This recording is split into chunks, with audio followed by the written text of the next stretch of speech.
প্রিয় শিক্ষার্থীরা, অনলাইন ক্লাসে সবাইকে স্বাগতম। আমি নজরুল স্যার। আজকে আমরা অষ্টম শ্রেণীর চতুর্থ সপ্তাহের বিজ্ঞান অ্যাসাইনমেন্ট নিয়ে আলোচনা করব। চলো ক্লাসটি শুরু করা যাক।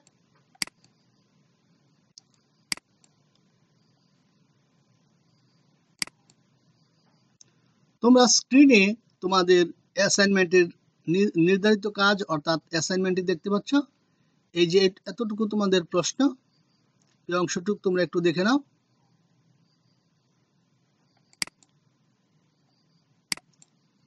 আমাকে কয়ের মধ্যে প্রশ্ন করেছিল আইসোটোপ কাকে বলে। আমাদের সংজ্ঞাটা হবে এই ধরনের: একই পারমাণবিক সংখ্যা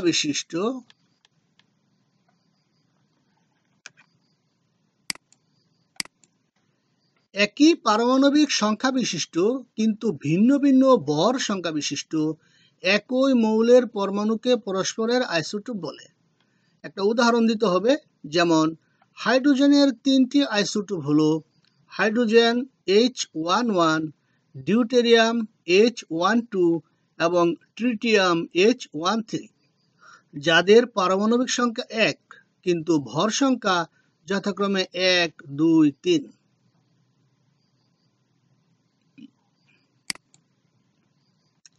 এবার খ অংশের মধ্যে আসা যাক। বলছে পারমাণবিক সংখ্যা কি? মৌলের পরমাণুর নিউক্লিয়াসে অবস্থিত প্রোটন সংখ্যাকে মৌলের পারমাণবিক সংখ্যা বলা হয়। অর্থাৎ একটা মৌলের যে পরমাণু আছে, সেই পরমাণুর যে কেন্দ্র আছে, সেই কেন্দ্রটাকে বলা হয় নিউক্লিয়াস। সেই নিউক্লিয়াসের মধ্যে থাকে নিউট্রন এবং প্রোটন। সেখানে যতগুলো প্রোটন থাকে, ওই সংখ্যাটাকেই ওই মৌলের পারমাণবিক সংখ্যা বলা হয়। যেমন অক্সিজেন পরমাণুর নিউক্লিয়াসে 8টি প্রোটন থাকে, তাই অক্সিজেনের পারমাণবিক সংখ্যা 8। নাইট্রোজেন পরমাণুর নিউক্লিয়াসে 7টি প্রোটন থাকে, তাই নাইট্রোজেনের পারমাণবিক সংখ্যা 7।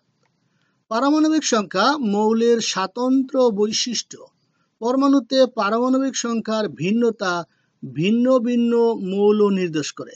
অর্থাৎ বিভিন্ন মৌলের পরমাণুর পারমাণবিক সংখ্যা ভিন্ন ভিন্ন। যেমন স্বর্ণ, রূপা, লোহা, অক্সিজেন, নাইট্রোজেন, যত রকমের মৌলিক পদার্থ আছে 118টি, তাদের প্রত্যেকের পারমাণবিক সংখ্যা আলাদা আলাদা। কারো পারমাণবিক সংখ্যা অন্য একটা মৌলের পারমাণবিক সংখ্যার সাথে মিলে না। এই জন্য এটা একটা স্বাতন্ত্র বৈশিষ্ট্য। গ, উদ্দীপকের মৌলের পারমাণবিক সংখ্যা। বলছে এখান থেকে নিউট্রন সংখ্যা নির্ণয় করতে হবে। অর্থাৎ পারমাণবিক সংখ্যা এবং ভর সংখ্যা দেওয়া আছে। কোনো একটি পরমাণুর যদি পারমাণবিক সংখ্যা দেওয়া থাকে এবং ভর সংখ্যা দেওয়া থাকে, সেখান থেকে নিউট্রন সংখ্যা কিভাবে বের করতে হয়, এই ধরনের আমাদের গয়ের প্রশ্নটি ছিল। দেখো, উদ্দীপকের মৌলের পারমাণবিক সংখ্যা ছিল 6 এবং ভর সংখ্যা 14।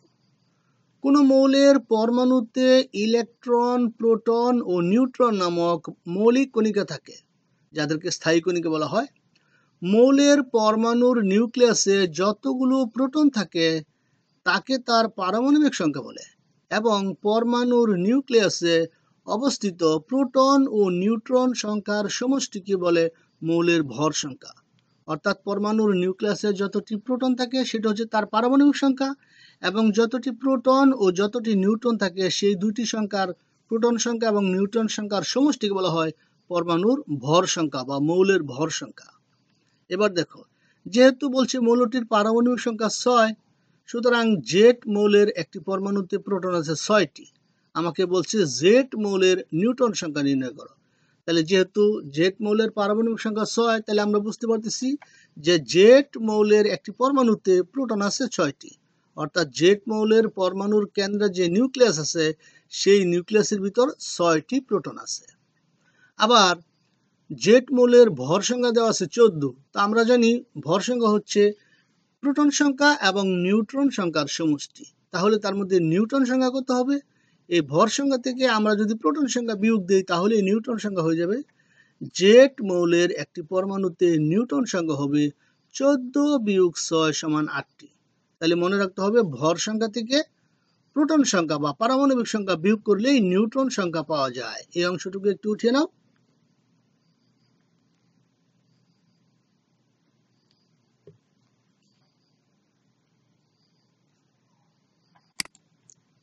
এবার আসো আমরা ঘ অংশে চলে যাই। ঘ অংশের প্রশ্নের মধ্যে ছিল উদ্দীপকের y এবং x বা x এবং y মৌলের পরমাণু সমূহ পরস্পরের সাথে যৌগ গঠন সম্ভব বিশ্লেষণ করো। দেখো আমরা এই বিশ্লেষণটা কিভাবে করব।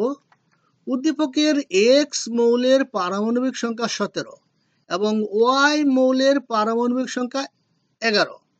এবার আমরা মৌলের পরমাণুতে পারমাণবিক সংখ্যার সমান সংখ্যক ইলেকট্রন থাকে। তোমরা জানো কোন একটা মৌলের পরমাণুতে যতটি প্রোটন থাকবে ওই মৌলের পরমাণুতে ঠিক ততটি ইলেকট্রন থাকবে। সুতরাং x মৌলের পরমাণুতে ইলেকট্রন সংখ্যা আছে 17টি। যেহেতু x মৌলের পারমাণবিক সংখ্যা দেওয়া আছে 17, সুতরাং তার মধ্যে প্রোটন সংখ্যা 17, সুতরাং তার মধ্যে ইলেকট্রন সংখ্যা 17, কারণ প্রোটন সংখ্যা এবং ইলেকট্রন সংখ্যা পরমাণুতে সমান থাকে। আবার y মৌলের পারমাণবিক সংখ্যা দেওয়া আছে 11, সুতরাং y মৌলের পরমাণুতে 11টি প্রোটন আছে, সুতরাং y মৌলের পরমাণুতে ইলেকট্রন আছে 11টি। এবার আমরা তাদের ইলেকট্রন বিন্যাস করে জানতে পারবো কে ধাতু এবং কে অধাতু। তাহলে চলো ইলেকট্রন বিন্যাস করি। x মৌলের ইলেকট্রন বিন্যাস হবে, আমরা জানি প্রথম শক্তি স্তরে 2টি ইলেকট্রন বসে, দ্বিতীয় শক্তি স্তরে 8টি ইলেকট্রন বসে, এবং এখানে মোট কতটি হয়ে গেল 2 এবং 8 10। আমার কাছে পারমাণবিক ইলেকট্রন সংখ্যা ছিল 17, সেখান থেকে আমরা 10টা বসিয়ে ফেলেছি, আর হাতে আছে 2টি, তাহলে তৃতীয় শক্তি স্তরে 7টি ইলেকট্রন বসবে। 2 8 7 হলো 17। এবার y মৌলের ইলেকট্রন বিন্যাস করব। y মৌলের ইলেকট্রন বিন্যাস, প্রথম শক্তি স্তরে 2টি ইলেকট্রন বসবে, দ্বিতীয় শক্তি স্তরে 8টি ইলেকট্রন বসবে, তাহলে কয়টি হলো 10টি। হাতে আছে আর কয়টি ইলেকট্রন? 1টি, তাহলে তৃতীয় শক্তি স্তরে 1টি ইলেকট্রন বসবে। তাহলে আমরা x মৌলের ইলেকট্রন বিন্যাস এবং y মৌলের ইলেকট্রন বিন্যাস করে ফেললাম। এবার একটি মজার বিষয় হচ্ছে, কোন মৌলের ইলেকট্রন বিন্যাস করা হলে যদি শেষ শক্তি স্তরে 1টি অথবা 2টি অথবা 3টি ইলেকট্রন পাওয়া যায়, তাহলে সেই মৌলটাকে আমরা বলবো ধাতু। আর যদি শেষ কক্ষপথে 5টি অথবা 6টি অথবা 7টি ইলেকট্রন পাওয়া যায়, তাহলে সেই মৌলটাকে আমরা বলবো অধাতু। তাহলে বুঝতে পারতেছো x কে আমরা কি বলবো, যেহেতু 7টি ইলেকট্রন আছে তাহলে সে অধাতু, এবং y কে কি বলবো, y কে বলবো ধাতু। দেখো ইলেকট্রন বিন্যাস থেকে দেখা যায় x মৌলের বহিস্থ স্তরে অর্থাৎ শেষ শক্তি স্তরে 7টি ইলেকট্রন ও y মৌলের বহিস্থ স্তরে 1টি ইলেকট্রন আছে। সুতরাং x হলো অধাতু এবং y হলো ধাতু। আমরা আগে একটা সিদ্ধান্ত নিব। এবার অষ্টক তত্ত্ব অনুসারে, অষ্টক তত্ত্ব কি, প্রত্যেকটা মৌলই তার শেষ কক্ষপথে নিষ্ক্রিয় গ্যাসের ইলেকট্রন বিন্যাস লাভ করতে চায়, অর্থাৎ শেষ কক্ষপথে 8টি করে ইলেকট্রন পেতে চায়। ব্যতিক্রম যেমন হিলিয়ামের হিলিয়াম একটা নিষ্ক্রিয় মৌল, কিন্তু তার শেষ কক্ষপথে 2টি ইলেকট্রন আছে, এটা ব্যতিক্রম। আর সবগুলো মৌলই চায় তার শেষ কক্ষপথে নিষ্ক্রিয় গ্যাসের ইলেকট্রন বিন্যাস লাভ করতে। এটাকে বলা হয় অষ্টক তত্ত্ব। অষ্টক তত্ত্ব অনুসারে ধাতুসমূহ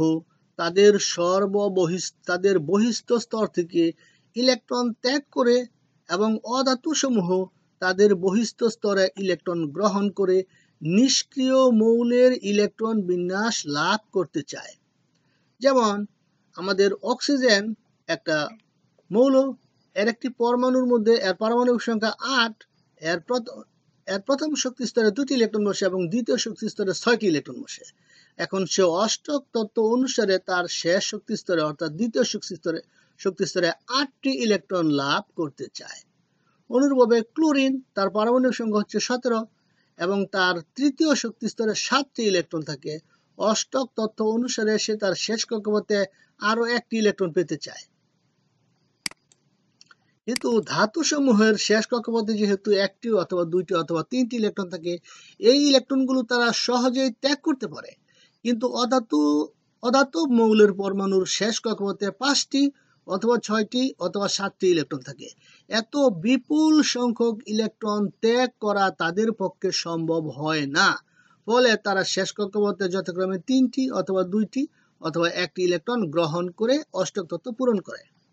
এবার দেখো, সুতরাং x ও y মৌলের পরমাণু পরস্পরের সংস্পর্শে আসলে y মৌলের একটি পরমাণু একটি ইলেকট্রন ত্যাগ করে ধনাত্মক 1+ আয়নে পরিণত হবে এবং এক্স মৌলের একটি পরমাণু ওই একটি ইলেকট্রন গ্রহণ করে ঋণাত্মক 1- আয়নে পরিণত হবে। উৎপন্ন বিপরীত ধর্মী আয়ন দুটি পরস্পরকে শক্তিশালী আকর্ষণের মাধ্যমে আয়নিক বন্ধন গঠন করবে ও আয়নিক যৌগ উৎপন্ন হবে। যেহেতু আমাদের এক্স মৌলটির পরমাণুর শেষ কক্ষপথে 7টি ইলেকট্রন রয়েছে, সুতরাং অষ্টক তত্ত্ব পূরণ করার জন্য সে আরও একটি ইলেকট্রন পেতে চায়। অপরদিকে ওয়াই মৌলের শেষ কক্ষপথে একটি ইলেকট্রন রয়েছে, অষ্টক তত্ত্ব পূরণ করার জন্য সে একটি ইলেকট্রন ত্যাগ করে দিবে। ফলে তার দ্বিতীয় শক্তি স্তরের মধ্যে 8টি ইলেকট্রন হয়ে যাবে এবং সে নিষ্ক্রিয় গ্যাসের ইলেকট্রন বিন্যাস লাভ করবে। তাহলে দেখা যাচ্ছে ওয়াই এর ইচ্ছা হচ্ছে একটি ইলেকট্রন ত্যাগ করে দেওয়া, আর এক্স এর ইচ্ছা হচ্ছে একটি ইলেকট্রন গ্রহণ করা। ফলে ওয়াই মৌলের পরমাণু এবং জেড মৌলের একটি পরমাণু যখন পরস্পরের সংস্পর্শে আসবে তখন ওয়াই মৌলে একটি ইলেকট্রন ত্যাগ করবে এবং সেই একটি ইলেকট্রন এক্স মৌলের একটি পরমাণু গ্রহণ করবে। ফলে তাদের ওয়াই মৌল একটি ইলেকট্রন ত্যাগ করে ধনাত্মক আয়নে পরিণত হবে, এক্স মৌল একটি ইলেকট্রন গ্রহণ করে ঋণাত্মক আয়নে পরিণত হবে। দেখো আমরা চিত্র এঁকে দিচ্ছি। দেখো যেমন ওয়াই মৌলের পারমাণবিক সংখ্যা ছিল 11টা ইলেকট্রন বিন্যাসকে তুমি এইভাবে চিত্রের মাধ্যমে দেখাইবা। প্রথম শক্তি স্তরে হচ্ছে 2টি ইলেকট্রন, এই যেখানে প্লাস দিছি এটা হচ্ছে নিউক্লিয়াস। এবার দ্বিতীয় শক্তি স্তরে ইলেকট্রন আমরা বসিয়েছি 8টি, তৃতীয় শক্তি স্তরে ইলেকট্রন 1টি। আবার এক্স মৌলের পারমাণবিক সংখ্যা 17, সেখানে ইলেকট্রন বিন্যাসকে এইভাবে চিত্রের মধ্যে দেখাইবা। প্রথম কক্ষপথে বা শক্তি স্তরে 2টি ইলেকট্রন, দ্বিতীয় শক্তি স্তরে 8টি ইলেকট্রন, তৃতীয় শক্তি স্তরে 7টি ইলেকট্রন। এবার দেখো এই ওয়াই মৌলের শেষ শক্তি স্তর থেকে এই ইলেকট্রনটি এক্স মৌলের শেষ শক্তি স্তর এই জায়গায় চলে আসবে। এটা আমরা তীর চিহ্ন দিয়ে বুঝিয়ে দিয়েছি এবং তীর চিহ্ন দিয়ে দেখিয়েছি যে এগুলো ইলেকট্রন আর এগুলো হচ্ছে নিউক্লিয়াস আর এইগুলো হচ্ছে বিভিন্ন শক্তি স্তর বা কক্ষপথ। এবার ওয়াই মৌল এবং এক্স মৌলকে এইভাবে চিত্রিত করে সেখানে একটা তীর চিহ্ন দিয়ে দেখাইবা যে এই ইলেকট্রনটি চলে গেলে তার শেষ শক্তি স্তর বিলুপ্ত হয়ে যাবে এবং সেখানে শক্তি স্তর থাকবে 2টি, ফলে সে তার পারমাণবিক আকার ছোট হয়ে যাবে। কিন্তু তার শক্তি স্তরের মধ্যে একটি ইলেকট্রন প্রবেশ করবে, তার কোনো শেষ শক্তি স্তর ভেনিশ হবে না বা বিলুপ্ত হবে না, ফলে তার আকার অপরিবর্তিত থাকবে। এবার ওয়াই মৌল এবং এক্স মৌল মিলে ওয়াই এক্স যৌগ অথবা এক্স ওয়াই যৌগ গঠন করবে। ফলে ওয়াই হয়ে যাবে ধনাত্মক আধান বিশিষ্ট আয়নে পরিণত হবে এবং এক্স ঋণাত্মক আয়নে পরিণত হবে। এই বিপরীত ধর্মী দুটি আয়ন পরস্পরকে শক্তিশালী আকর্ষণের মাধ্যমে আয়নিক বন্ধন গঠন করবে এবং আয়নিক যৌগ উৎপন্ন হবে। চিত্র এক্স ও ওয়াই মৌলের পরমাণুর মধ্যে ইলেকট্রনের আদান প্রদানের মাধ্যমে যৌগ গঠন। আমাকে বলছিল সুতরাং এক্স ও ওয়াই মৌল দুটির পরমাণু সমূহের মধ্যে যৌগ গঠন সম্ভব। এটাকে বলছিল বিশ্লেষণ করার জন্য, আমি বিশ্লেষণ করলাম। আমার আলোচনা শেষ। আমার চ্যানেলটি যদি ভালো লেগে থাকে তাহলে সাবস্ক্রাইব করো। সবার সুন্দর সুস্বাস্থ্য কামনা করছি। আমরা তোমাদের অ্যাসাইনমেন্টগুলো নিয়মিত দিয়ে যাব। তোমরা আমার চ্যানেলটি সাবস্ক্রাইব করো এবং বন্ধুদের সাথে শেয়ার করো। সবাই ভালো থাকো।